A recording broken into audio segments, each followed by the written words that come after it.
Hello everybody, welcome back to the second video for Unit 1 for AP, US Government and Politics. In today's video we're going to be talking about what influenced American government. So, American government, the fundamental ideology or like the ways of thinking were brought up, were influenced by the Age of Enlightenment, which was from the 1650s to the 1780s.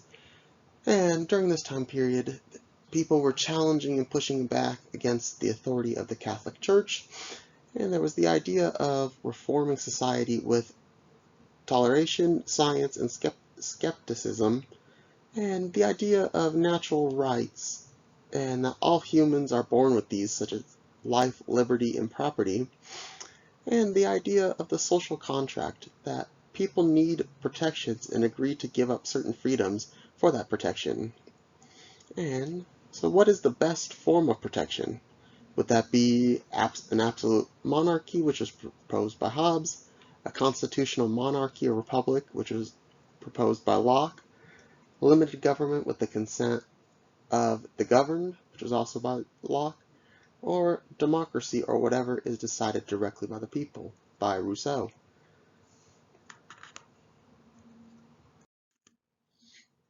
So some early British documents that helped inspire the American government formation was the Magna Carta, the English Bill of Rights, and the Petition of Right.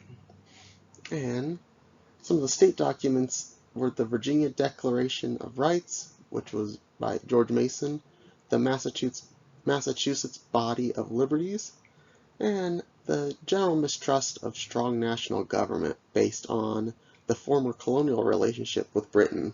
So these documents were taken into consideration while forming the United States government, and what the founders wanted the United States to look like at that time.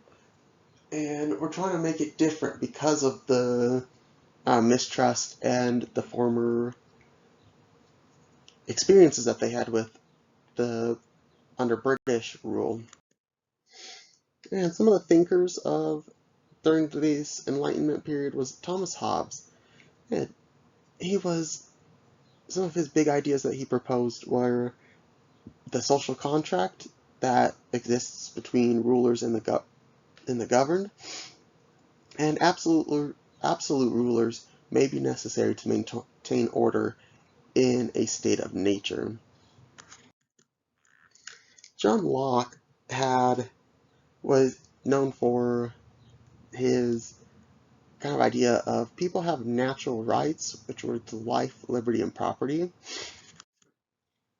And Jean-Jacques Rousseau was famous for the idea of popular sovereignty, and government must do what the people want it to do, and also piggybacks on the social contract as well.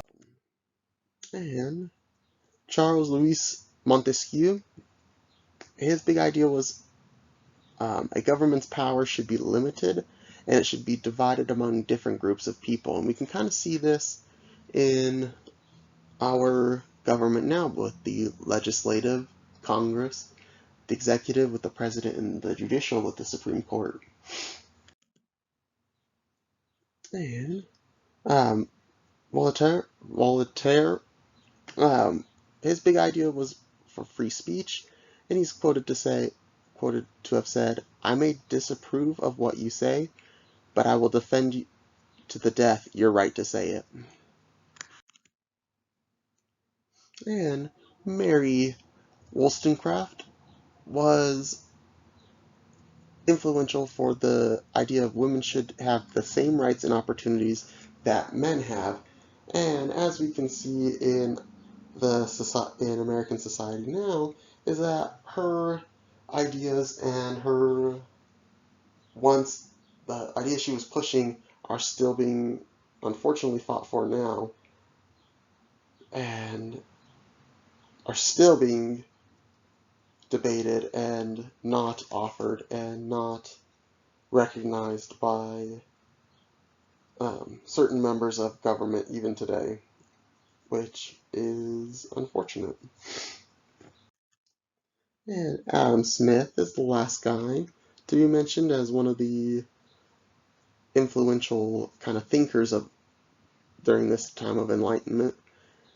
And his idea was that government should not try to control the economy.